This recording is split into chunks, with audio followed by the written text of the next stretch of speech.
Hi everyone, welcome to our new one word seminar this week. So this week we are very happy to have Dr.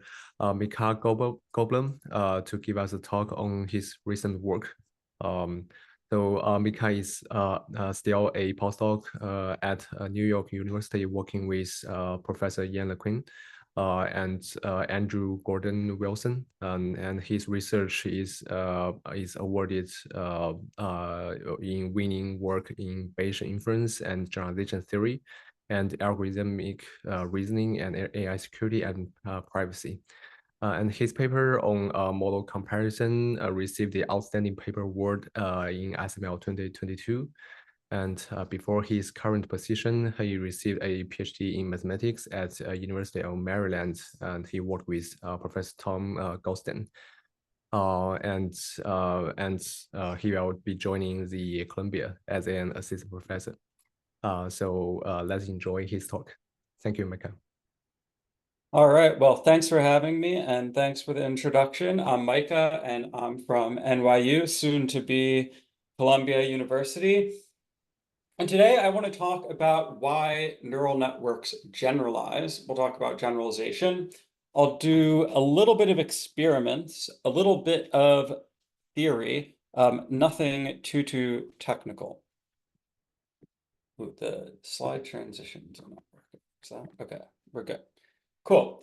All right. So I want to talk about generalization, which I think is the most fundamental, the most important feature, not only of neural networks, but also of machine learning systems more broadly for understanding why they work so well. So let's start with an introduction to generalization. We train a neural network, we start out with a highly flexible function class, think millions or billions of parameters, and by wiggling those parameters around, we can control exactly which function our model represents. Now, the next thing we'll do is we'll specify a loss function or a training loss. The training loss measures how well our model fits its training data. A low value of the training loss indicates a good fit of the training data, and therefore we'll minimize the training loss, usually with some flavor of gradient descent. So we'll roll down the loss surface and hopefully we'll end up at or near a minimum. But it turns out we don't really care about the training loss for its own sake. It's a proxy for what we really care about, which is how well our model performs on new unseen test samples. And this ability to extrapolate from training data to new unseen test data is what we call generalization.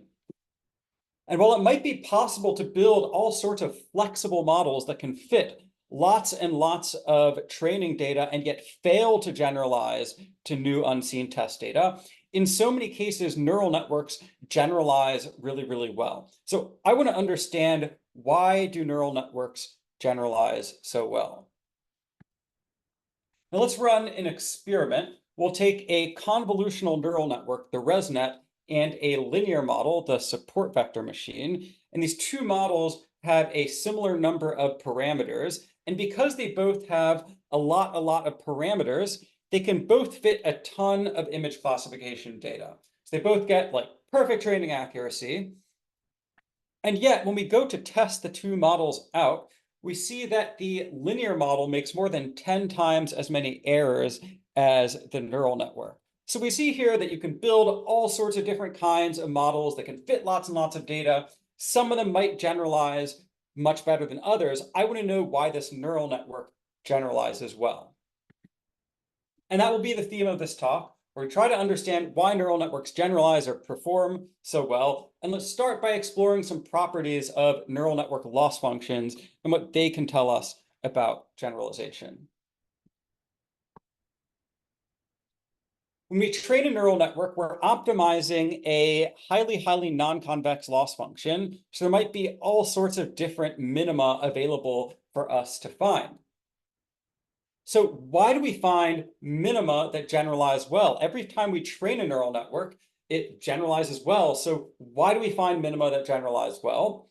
And the most obvious explanation might be that maybe all neural network minima have good generalization. And if that's the case, then it doesn't really matter how we look for minima, which minima we find will generalize well. But it turns out that neural network minima can be bad, and they can be bad in a couple different ways. So I want to talk about some of our work on ways that neural network minima can be bad. One way that neural network minima can be bad is they can be suboptimal local minima, or minima where we just don't fit the training data nearly as well as the model is capable of. And if we can't even fit our training data, then what hope do we have of performing well on data that we haven't seen yet?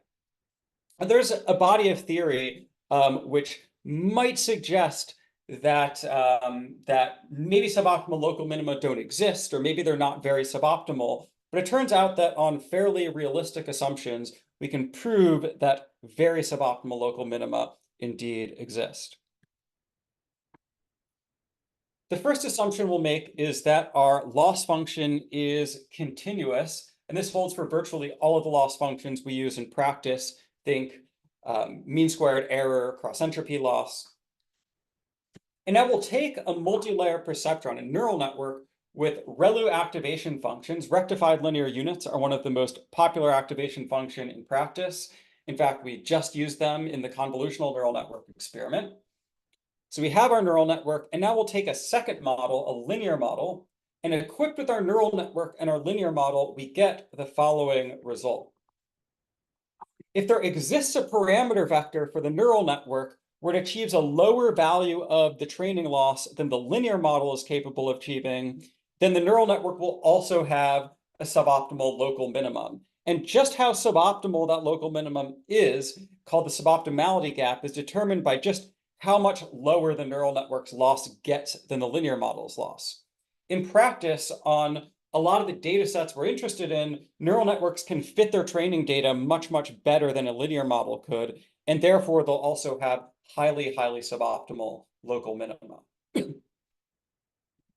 Now, we did make a couple strong assumptions here, notably that the neural network is a multi-layer perceptron. And while maybe these are used in RL or for tabular data, they're not really so popular on language and vision.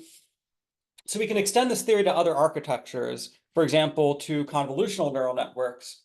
But more interestingly, we can replace linear models with shallow or skinny neural networks. And what we find is that neural networks have all sorts of suboptimal local minima in their loss function where they behave like different kinds of less flexible models of their training data. Okay, so that was suboptimal local minima, but what about global minima? If we can fit our training data very, very well, then will the model generalize? And it turns out, again, that even global minima can be bad too. They can generalize poorly. So let's do an illustration. We'll take the toy Swiss roll data set. The Swiss roll data set is nice because the data lies in 2D, and a little bit later, we'll use that to visualize decision boundaries. And now we'll train a neural network on our toy Swiss roll data set. And as always, when we train a neural network, we find a minimum that generalizes really, really well. After all, this is the behavior we're trying to explain today. We can also devise an optimizer to specifically to search for poor generalizing minima. And when we run this optimizer, we find a whole minefield of poor generalizing minima where we're simultaneously perfectly fitting the training data. And these surround our whole training trajectory. And when we train our model, we zip through this minefield. We avoid all the poor generalizing minima. And for some reason, we always end up at the good generalizing minima. So why is that? Why do we find the good generalizing minima, even though there are all these bad generalizing minima all over the place? And the most popular explanation for why we find good generalizing minima is that it's something special about the implicit bias of stochastic gradient descent that drags us towards the good minima and away from the bad one. So I want to talk about a couple of our recent papers where we put this hypothesis to the test. The first thing we'll do is we'll ablate away the stochasticity from SGD. I think this is the most widely put forth explanation for its favorable implicit bias. So we'll take a neural network, we'll train it with SGD, it generalizes really, really well. We already know this.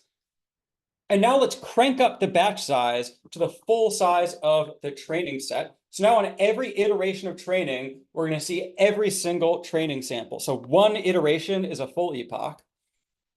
And now we have fully non-stochastic, full batch training, full batch gradient descent.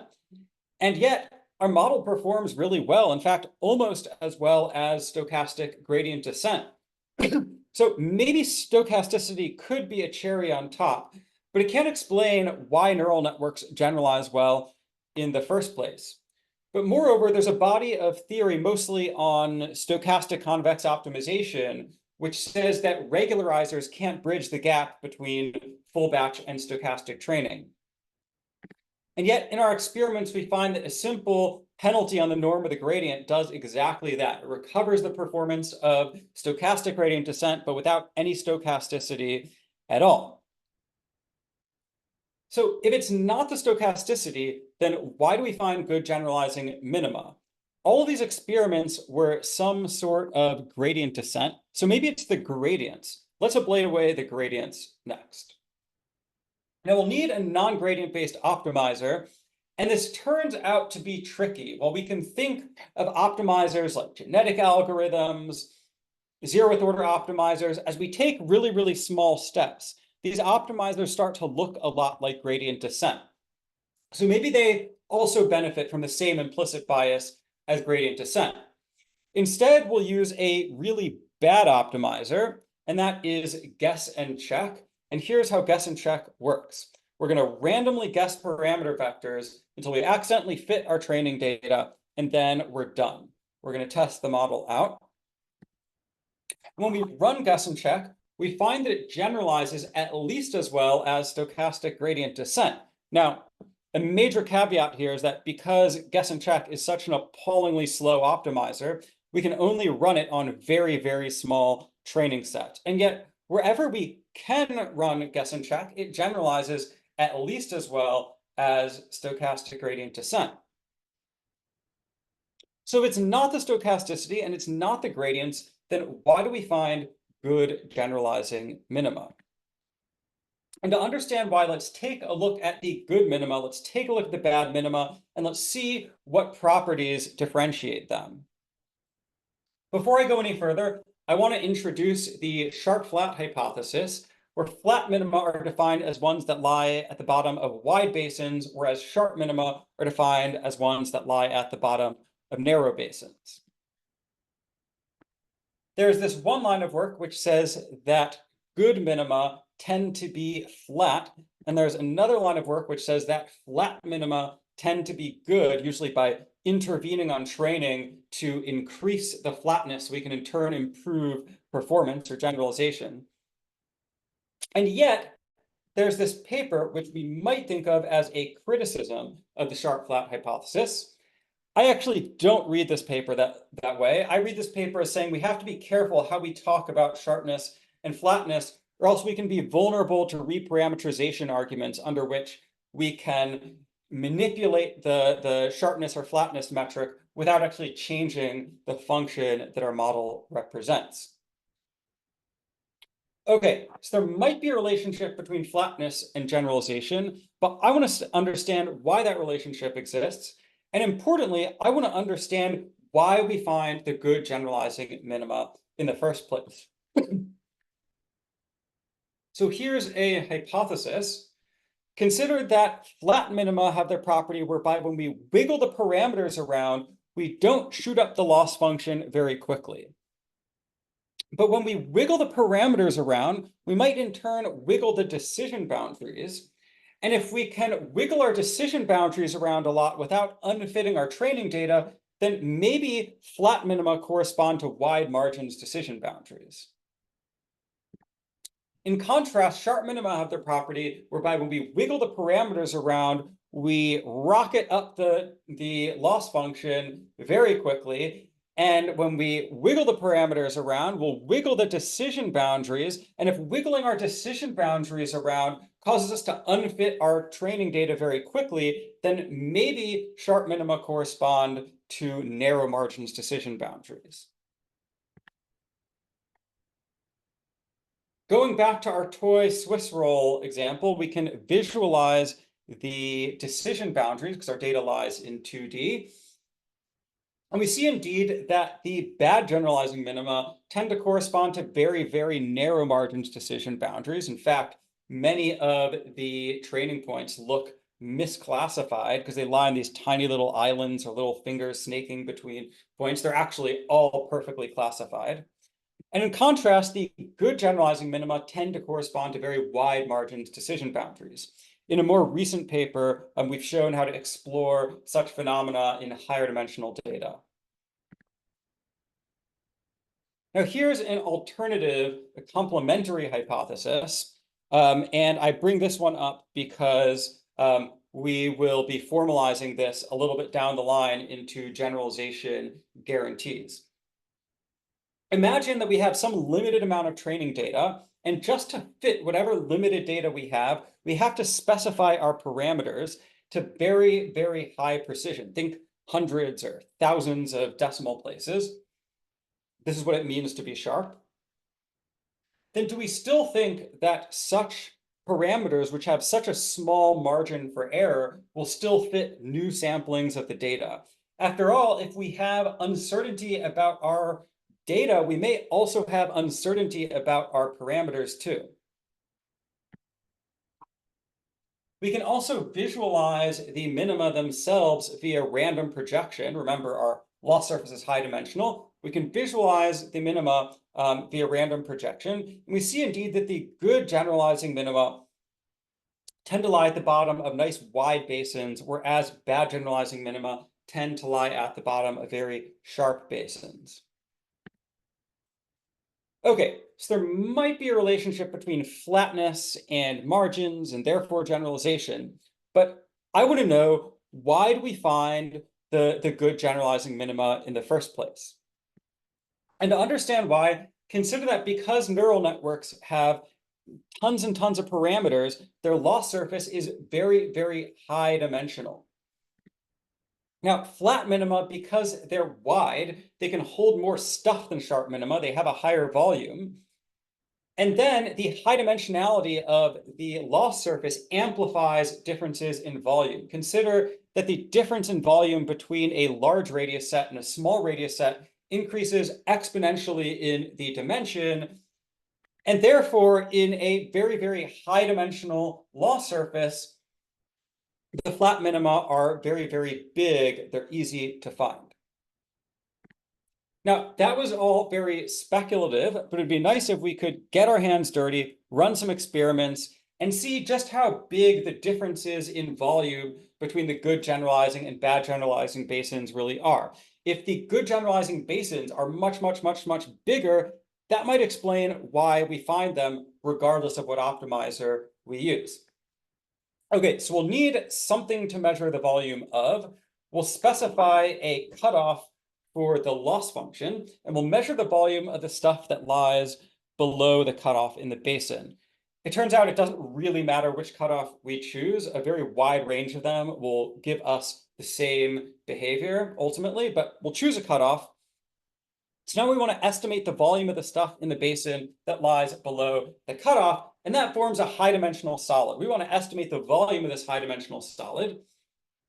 And viewing this volume calculation as an integral in polar coordinates, we can derive a very simple Monte Carlo integrator that will allow us to estimate this volume, even though it lies in such high dimensions. And running that Monte Carlo integrator, we see that indeed the good generalizing minima tend to have higher volume than the bad generalizing minima. And in fact, this relationship appears monotonic. But importantly here, the y-axis is log scale. It's about 80,000 orders of magnitude separating the volume of the good generalizing and bad generalizing minima. And when we're training a neural network, when we're looking for a minimum, it's going to be much, much easier to find things with 10 to the 80,000 times more volume, regardless of how we look for them. Okay, let's wrap up a few thoughts before we move on. We want to know why neural networks perform or generalize so well. And it's not because all of their loss function minima are good. In fact, we saw that some of them can be suboptimal local minima, or there are all sorts of minima where we fit the training data very well, but fail to generalize.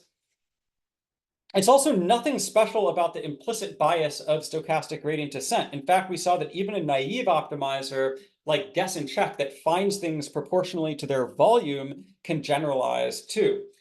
Instead, the reason that we find good generalizing minima is that they are super big, easy to find targets in a high-dimensional loss surface. All right, now that was very empirical, but it would be nice if we could build up formal theories to explain generalization too. So that's what we'll do next. Move on to generalization bounds.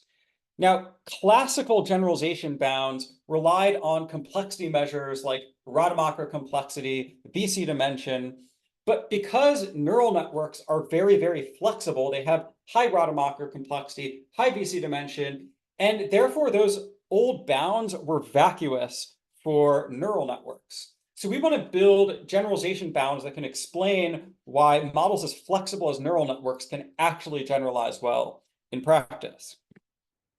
And to do that, we'll make use of PAC-Bayes generalization theory, which formalizes Occam's razor. It tells us that simple explanations of the data will generalize. So let's do a little introduction to PAC-Bayes generalization theory. The bound I'll introduce is due to David McAllister in the late 90s. There are a whole slew of bounds that have come out since then, but they all look kind of similar, and I think this one is easier to understand. All right, we'll start with a prior, which is a probability distribution over the parameters that we specify before we see the data. You can think of the prior as like the best guess for the parameters. And then after we see the data, the training data, we'll fit our posterior. And the posterior need not be the Bayesian posterior. It's a bit of a misnomer, but the bound will hold for any distribution over the parameters. Then equipped with our prior and our posterior, we get that with high probability, we can bound above the test error, known as the risk, by two terms. The first term is the empirical risk, which is really just the training error. And the second term is a complexity term, different bounds of slightly different complexity terms, but they typically move something like the square root of the KL divergence between the posterior and the prior divided by the number of training samples n. And combine these two terms formalize Occam's razor. If we can simultaneously fit our training data and hence have a low empirical risk, but at the same time, we have a simple explanation of the data and ends up a low complexity, then that explanation will generalize. I also want to take a moment to peek at the numerator of this complexity term. The complexity term will be good when the KL divergence between the posterior and the prior is small. So even if we have a very flexible model, say it has a diffuse support for the prior, as long as this KL divergence is small, we can still achieve a good bound. And this is what will enable us to get good bounds for flexible models like neural networks. We can also understand the whole sharp flat hypothesis we just spent a bunch of time on through the lens of PAC-Bayes. Imagine that we have a flat basin, and we're going to fit our posterior to that flat basin. Then this posterior will be compressible, or equivalently will have a low complexity. Imagine that we have two parameter vectors lying at the bottom of this basin, and I want to give you one of those parameter vectors, but I don't really care which one I give you because they both have a low value of the loss, the training loss, or the empirical risk. Then by choosing one parameter vector instead of the other to give you, I can encode an extra bit of information. I can encode a 0 if I give you one of the parameter vectors. I can encode a 1 if I give you the other. And in a very flat basin, there are lots and lots of such parameter vectors, and therefore we can encode more bits of information. This is the idea underlying bits back coding. Usually we think of compression as minimizing the information we have to communicate, but sometimes we can actually encode extra information via what we choose to communicate. We can also see how this factors into the bound by writing the KL divergence between the posterior and the prior as the difference between the cross entropy and the Shannon entropy. And what the Shannon entropy tells us is that all else equal, diffuse or entropic posteriors, for instance, those which are fit to a flat basin, will generalize well.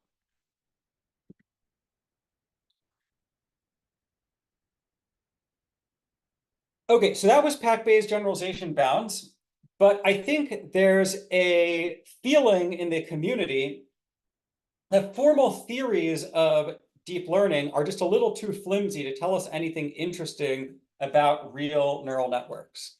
So let's try to make generalization bounds as tight as possible, and we'll see if they can actually make predictions that are interesting about real neural networks.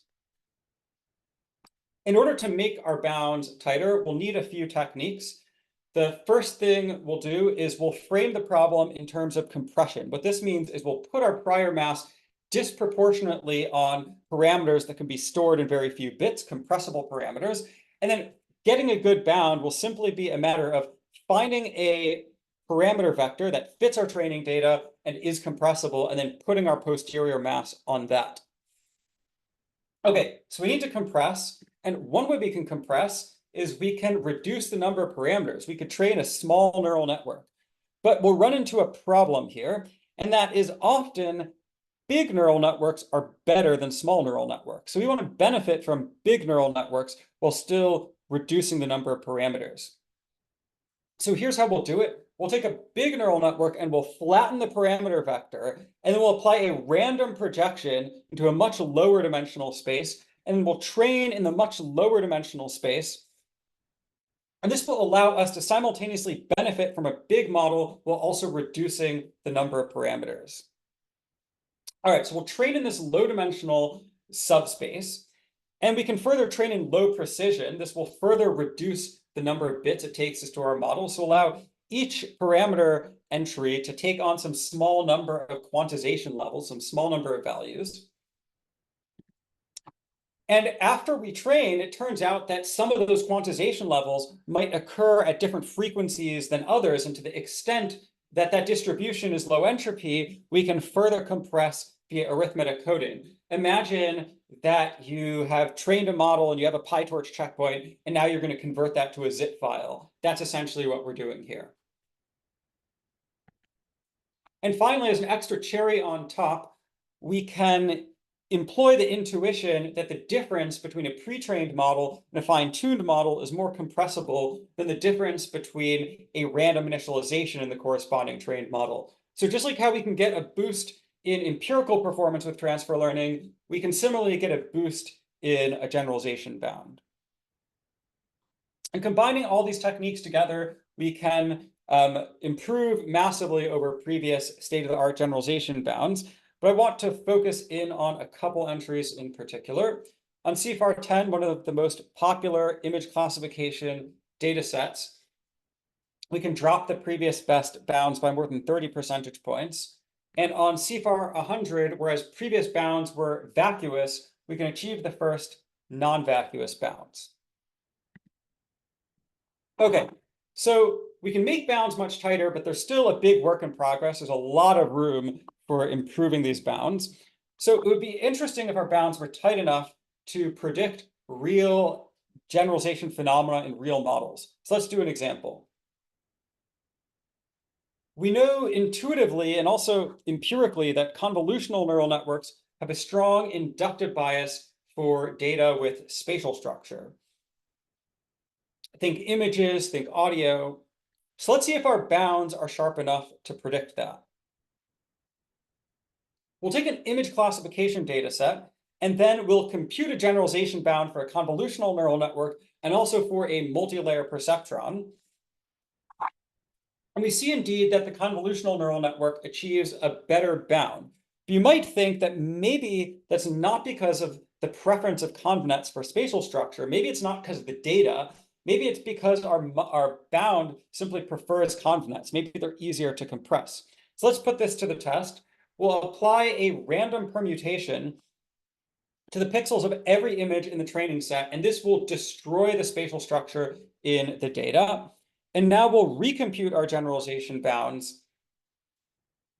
And now we see that the convolutional network's bound is destroyed. It goes way up, whereas the multi-layer perceptron, which lacks this inductive bias for spatial structure, its bound is completely unchanged.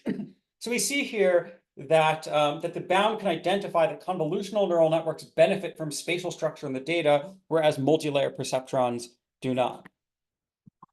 And recently, we've adapted this generalization bound framework to large language models. And whereas only a few years ago it was exciting to prove merely non-vacuous generalization bounds on toy data sets like binary MNIST and tiny models, now we can get highly non-vacuous bounds for large language models with 1 billion parameters. All right, now I want to move on to the marginal likelihood, which is a Bayesian tool for predicting generalization. I'm going to relate this back to PAC-Bayes just momentarily. The marginal likelihood is a Bayesian tool for predicting generalization. Bayesians will maximize the marginal likelihood with respect to hyperparameters of their prior in the hopes that models with high marginal likelihood will in turn generalize well. But it turns out that the marginal likelihood can be misaligned with generalization. And so I want to talk about some ways that the marginal likelihood can fail to predict generalization and how we can remedy that. The marginal likelihood looks a lot like your standard likelihood. Usually we have the probability of the data given a parameter vector. But now we've integrated away the parameters and we're left with just the probability of the data given the prior or the model. To compute the marginal likelihood, we start with our training data, and then we'll take a bunch of random draws from the prior. Each of these draws is a likelihood model. So we can compute the likelihood of the training data under each of these draws from the prior. And we'll average all these likelihoods together, and that's what we call the marginal likelihood. But it turns out that the marginal likelihood can be misaligned with generalization. And one way that can happen is overfitting. Overfitting occurs when we compare too many different models or we tune too many different prior hyperparameters, and we end up shrinking our prior around the observed training data. And this causes overfitting because now we're not honestly representing our uncertainty. Another problem that can occur is underfitting. To understand underfitting, imagine that we have a prior centered at the origin, and we're going to tune the scale of this prior. So we're going to make it more or less diffuse. If we want to spread the prior mass out across this high likelihood region, we're going to have to make the prior more diffuse. We're going to have to make it bigger. And in doing so, we'll disproportionately spread its mass across the low likelihood region. And then when we go to compute the marginal likelihood, when we randomly sample from the prior, we'll disproportionately sample from the low likelihood region. And so we'll be averaging a bunch of low numbers together. So the marginal likelihood will be low. So if we're maximizing the marginal likelihood, what we'll do instead is we'll shrink the prior around a medium likelihood region to avoid spreading its mass out across the low likelihood region. And this will cause underfitting because now we're assigning our prior mass to parameters that just don't fit the training data very well. Okay, so we saw a couple things that can go wrong with the marginal likelihood. And now let's try to do a deep dive on why these problems occur. And we'll do so with some assistance from PAC-Bayes. Before I go any further, I do want to acknowledge it's been long known that there's a relationship between the marginal likelihood and information theory. Famously, David Micah related the marginal likelihood to the minimum description length principle. And more recently, we've seen that the marginal likelihood can be dropped directly into a PAC-Bayes generalization bound, replacing the empirical risk and complexity terms with a single term involving the marginal likelihood. Okay, so now let's use PAC-Bayes to try to understand the overfitting problem. we'll frame the problem in terms of model comparison. So we have k different models. We want to know which of the k models will generalize well. So what we'll do is we'll draw up a PAC-Bayes generalization bound for each of the k different models. So we have k different bounds. And previously we had the probability of a single bound holding was at least 1 minus delta, but now we need all k bounds to hold simultaneously. And using a simple union bound, we get that all k bounds hold simultaneously with a probability of at least 1 minus k delta. Now, this is, of course, lower than 1 minus delta. It's worse, but we can make 1 minus delta as high as we want by letting delta be very, very small. In particular, let's take whatever we previously used for delta and now divide that by k. And now all k bounds will hold simultaneously with the same probability that a single bound did previously. So now we are going to swap out delta for delta over k, and now we need to factor that into the bound. Whereas we previously had a log of n over delta term that now gets swapped out for log of kn over delta. And pulling out the k, we see that we pay a cost of log of k, and this sits right next to the KL divergence term. So we can think about this penalty as the number of bits that it takes to specify which of the k different models we choose. And as we tune more and more prior hyperparameters and higher precision, or we compare tons and tons of different models, eventually our bounds will get looser, and we will be unable to anticipate generalization. Recall there was also the underfitting problem. And the underfitting problem occurs because often in order to spread our prior mass out across really good high likelihood regions, we'll disproportionately spread it across low likelihood regions. So our marginal likelihood will be low. And one way we can remedy this problem is we can somehow let our prior contract before we measure the likelihood. And this way, even if we spread our prior mass out across all sorts of low likelihood regions, as long as we can rule them out quickly, when the training data arrives and collapse around good solutions, then our likelihood will still be high. We'll be happy. And this is exactly what we advocate for in our work, namely a conditional marginal likelihood, where we condition on some portion of the training data before we measure the marginal likelihood. And we show in a variety of settings, both inside and outside deep learning, that the conditional marginal likelihood is more predictive of generalization. We can also understand why through the lens of PAC-Bayes. In the PAC-Bayes literature, we've seen that data-dependent priors, or ones which are learned on some portion of the training data, yield sharper bounds. And similarly, we can draw up PAC-Bayes generalization bounds directly in terms of the conditional marginal likelihood, and these serve as data-dependent prior bounds, but for the marginal likelihood. Okay, let's summarize a few more thoughts before we move on. Neural networks seem really, really complicated. They have tons and tons of parameters, but it turns out that they actually admit very simple solutions. And this ability to admit simple solutions enables us to draw up generalization guarantees. In fact, these guarantees, which rely only on this ability to admit simple solutions and this preference for simple solutions, can predict real generalization phenomena like the preference of certain architectures for certain structure in the data, or to identify problems with tools we use every day, like the marginal likelihood. So maybe if we can build stronger and stronger theories of deep learning, and ones which can apply to more and more state-of-the-art cutting-edge systems, then maybe the theory can move from being descriptive to being prescriptive and can inform the way we do deep learning in practice. Okay, now I want to move on to something a little bit different, and that is just what can we generalize to? And to that end, I'll talk about some of our recent work taking inspiration from humans and building models that can learn algorithms. We know that machines are really, really good at pattern recognition. They surpass human performance on benchmarks like ImageNet, image classification. They're great at object detection. But in contrast, even our best large language models, even GPT-4, pales in comparison to humans when it comes to complex reasoning tasks.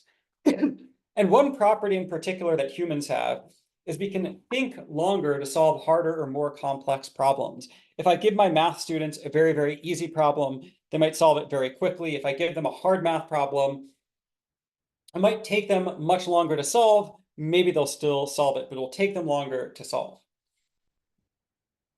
Okay, so I want to build neural networks that can think longer to solve harder or more complex problems. And the first step will be replacing feed-forward models with very naive recurrent ones. This will allow us to control the amount of compute we spend on different samples. So here's how that looks. Feed-forward models have a sequential stack of layers, each with their own parameters. And in contrast, recurrent models have depth-wise parameter sharing. We have this recurrent module denoted B. It will input some features, output some features, take them back in, spit them back out, take them back in, spit them back out. And we can iterate this recurrent module as many times as we want. In fact, we can iterate it more for some samples than for others, for example, for more complex samples. So now let's see if such a naive recurrent neural network will enable us to extrapolate from easy training data to harder, more complex testing data simply by thinking or iterating for longer. And we'll need a data set to test this out on. Mazes are nice because we can make them more complex simply by making them bigger. So we'll train on small mazes and we'll test on bigger mazes. Now, we draw up a feed-forward baseline. It's really bad at generalizing to bigger mazes than it saw during training.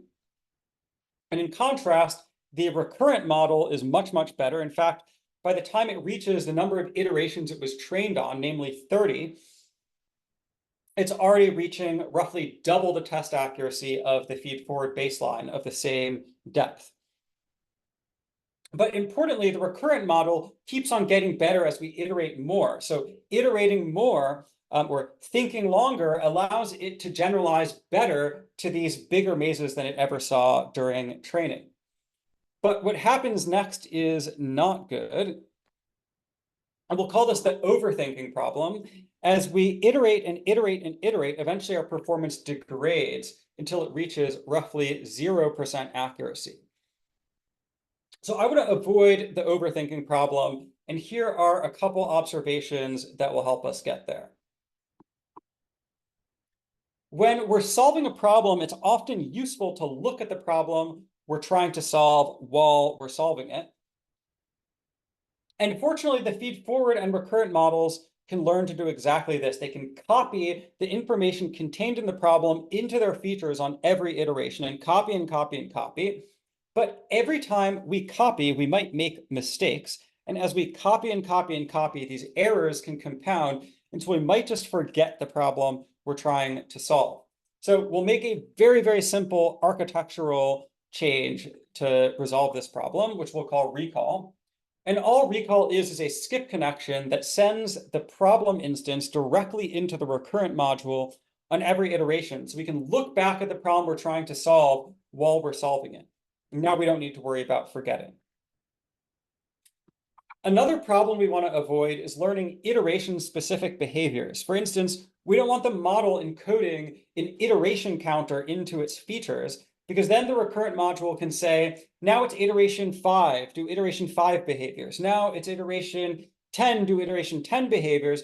And when we get to more iterations than the model ever saw during training, it might just not know what to do.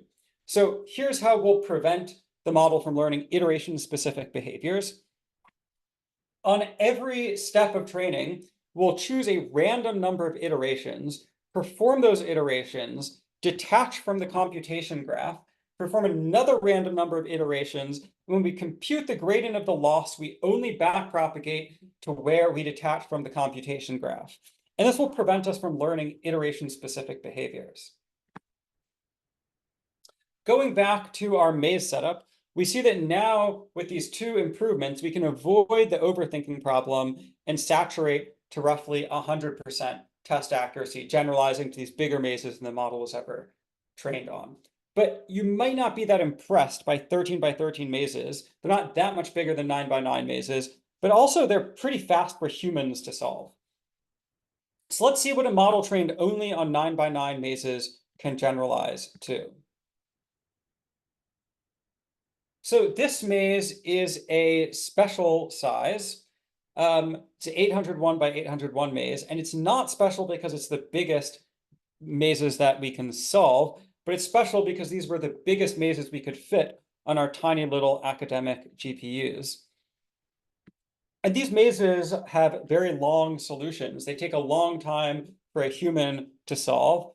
And similarly, they take a long time for our model to solve, namely 20,000 iterations amounting to over 100,000 layers. And to my knowledge, these are the deepest convolutional networks ever run. And so we can generalize from 9 by 9 mazes to 801 by 801 mazes. But interestingly, we can visualize the learned solver at work by outputting from the prediction head on every iteration. And we see that, interestingly, the model learns a known solver, a parallel algorithm called dead-end filling, where we first highlight all the corridors and then work our way backwards, filling in the dead ends until we're just left with the solution. Okay. So that was mazes, and now I want to quickly move on to a harder problem, and that is chess. Now, we'll use chess puzzles because they have known right or wrong answers, but also they have ELO ratings. When a human plays a chess puzzle, if they get the puzzle correct, the puzzle's rating goes down. If they get the puzzle wrong, the puzzle's rating goes up. So the ELO rating is a human metric for hardness. And so we'll scrape tons and tons of chess puzzles off the internet. We'll sort them from easy to hard according to ELO rating, and we'll train on the easy puzzles and we'll test on the harder puzzles. Now, there are big qualitative differences between the easy puzzles and the harder puzzles here. It's not like the mazes where you just had smaller versus bigger. For instance, humans are really bad at spotting lateral queen moves or pawn under promotions. So those won't occur so often in the training data, but they will occur more often in the testing data. And going back to our recurrent setup, we see that, again, we can avoid the overthinking problem. And again, it seems that recurrence is a great inductive bias for chess puzzle solving.